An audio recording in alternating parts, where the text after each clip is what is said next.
အားလုံးပဲမင်္ဂလာပါကျွန်တော်ဒီနေ့ကတော့ Nike Dunk LowUniversity Rack လေးကို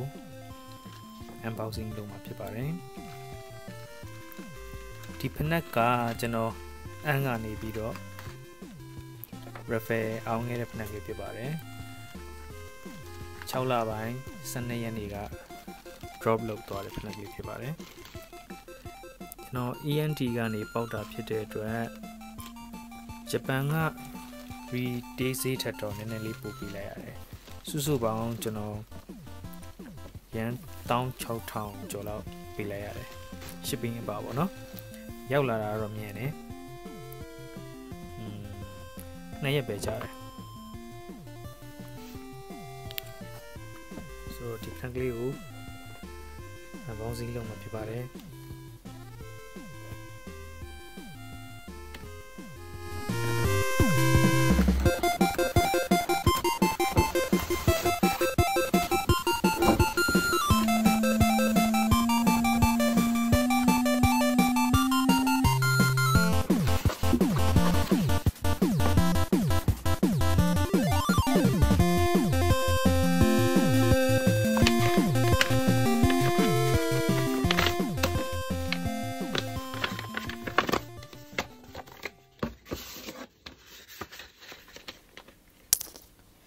ဒါကတော့ဘောက်ချာဖြစ်ပါတယ်ဒီ receipt ပေါ့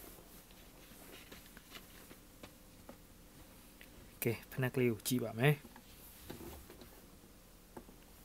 ဖနက်ကိုမကြည့်ခင်ကျွန်တော်တို့ဘူးကွန်အရင်ကြည့်ရအောင်ဘူးကွန်အနေအောင်ဖြစ်ပါတယ်ဒီဘက်မှာတော့နော်ဒါက site ကလေးတွေသူ့ရဲ့ model နံပါတ်တွေ serial နံပါတ်တွေကတ်ထားတာပေါ့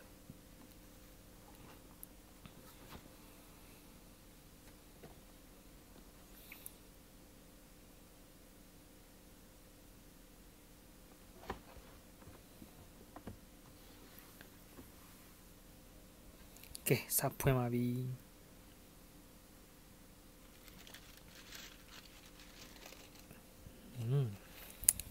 ဖနက်ကတော်တော်လေးကိုလှရလို့ပြောရမယ်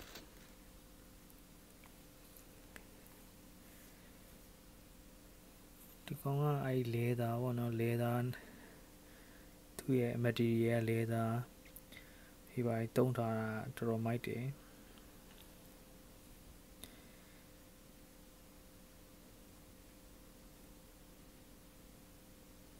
ကာလာတော်တော်ဆိုးတယ်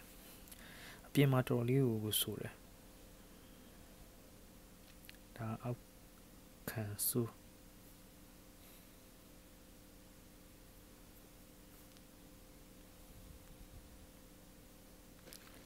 ကျိုးကသူက2ခုပါတယ်အနည်းရအဖြူရပေါ့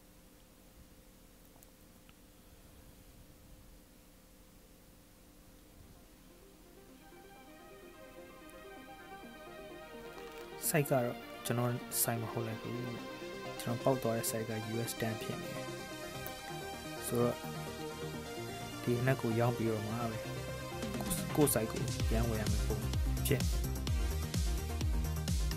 လာတော့တော်လေးကိုလာတယ်သူကအဲ့သူသုံးထားတဲ့ material လေးလာတယ်